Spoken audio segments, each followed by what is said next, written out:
Kita langsung bergabung dengan jurnalis dari VOA, Virginia Gunawan, langsung di Washington DC, Amerika Serikat.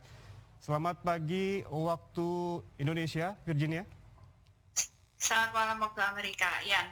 Virginia, Presiden Biden sempat mengumumkan mengenai sanksinya kepada Rusia pada awal Rusia mengklaim kebebasan dua wilayah di Ukraina Timur. Kemudian kemarin Rusia mengumumkan soal operasi militer di Ukraina. Apa kemudian adakah sanksi tambahan yang diberikan oleh Amerika terhadap Rusia? Ya, sanksinya masih tetap berfokus pada ekonomi ya, dan bertambah, dan seperti yang tadi disampaikan ada beberapa sanksi yang diberikan, termasuk juga untuk memblokir BUMN milik Rusia dan juga impor Rusia untuk teknologi tinggi yang biasanya digunakan untuk mengembangkan alat militer. Sanksi tambahan ini seperti yang tadi Anda sebutkan diberikan setelah Rusia memberikan rangkaian serangan ke kota-kota lain di Ukraina. Sebelumnya AS dan NATO juga telah memberikan sanksi ekonomi kepada dua bank besar dan elit Rusia ketika Presiden Rusia Vladimir Putin mengakui wilayah Donbas di timur Ukraina yang dikuasai separatis sebagai bagian merdeka dan memungkinkan wilayah ini untuk meminta bantuan militer ke Rusia. Ian. Ada dua bank yang juga disasar oleh Amerika Serikat begitu, bank Rusia, dan juga ada pemblokiran hutang begitu. Sesungguhnya menurut Anda, pantauan Anda di sana, seberapa efektif sanksi yang diberikan oleh Amerika Serikat terhadap Rusia ini? Ya, efektivitasnya masih diragukan ya, melihat sejarah sanksi ekonomi yang dijatuhkan ke Rusia pada tahun 2014 lalu ketika melakukan aneksasi ke Crimea, itu dinilai analis tidak efektif. Rusia bukan mitra dagang besar dengan Amerika Serikat, justru dengan negara-negara Uni Eropa yang belakangan punya kepentingan lebih besar lewat gas alam. Pertanyaannya mungkin bukan seberapa efektif, tapi berapa lama baru akan punya dampak. AS dan sekutu ini berharap dengan sanksi ekonomi, perlahan-lahan Rusia akan mulai merasakan ketergantungannya terhadap ekonomi global yang memberikan sanksi kepada mereka dan lalu nanti mundur dari Ukraina. Sejumlah analis menilai masih ada beberapa sanksi lain yang bisa diberikan ke Rusia, seperti misalnya memblokir Rusia dari SWIFT, jaringan transaksi finansial global terbesar di dunia, namun hal ini ditolak oleh sejumlah negara sekutu AS di Eropa, atau misalnya memberikan sanksi personal kepada Presiden Rusia Vladimir Putin. Tapi yang perlu kita ingat, menurut Biden, ini adalah langkah pertama dari sanksi yang akan diberikan ke Rusia. Ian. Seperti yang Anda sebutkan, ada dampak yang panjang begitu, terutama di ekonomi, dampak global. Seperti apa dampak global yang kemungkinan akan terjadi jika sanksi itu sudah diberikan begitu kepada Rusia oleh Amerika Serikat?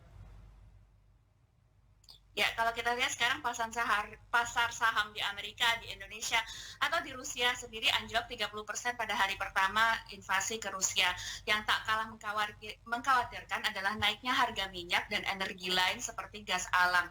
Harga minyak mencapai rekor tertinggi sejak 2014 hingga $105 per barel juga pada hari pertama invasi Rusia ini. Nah, Rusia juga adalah pemasok gas alam dominan bagi Uni Eropa dan tentunya ada kekhawatiran kalau perusahaan minyak juga akan mencoba mengambil keuntungan di saat krisis dengan menjual bahan bakar dengan harga yang lebih mahal ya.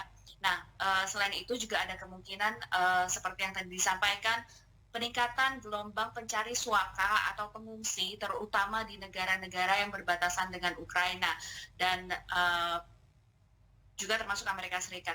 Diperkirakan akan ada sekitar 1 hingga 5 juta warga Ukraina yang akan mencari pengungsian jika invasi ini terus berlanjut. Sementara untuk Indonesia, 28% gandum di Indonesia itu dipasok oleh Ukraina menurut data Organisasi Pangan dan Pertanian FAO pada tahun 2020. Ukraina memang dikenal punya tanah yang subur dan jadi pemasok hasil tani untuk area Eropa. Ian. Virginia, sebelumnya Amerika beberapa pekan lalu, bisa dikatakan begitu, Amerika sempat mengirimkan bantuan paket persenjataan militer terhadap ataupun kepada Ukraina begitu.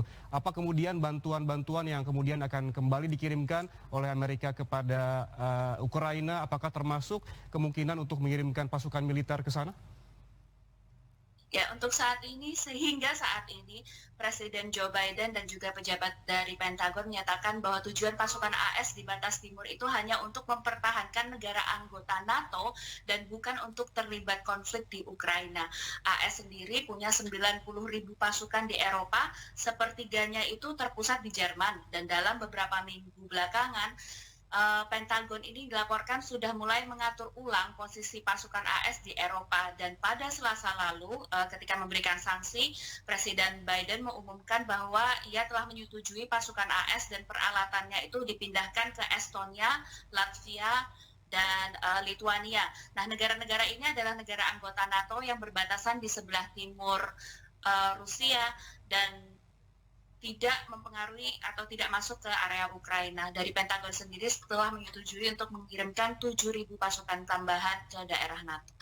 Ya.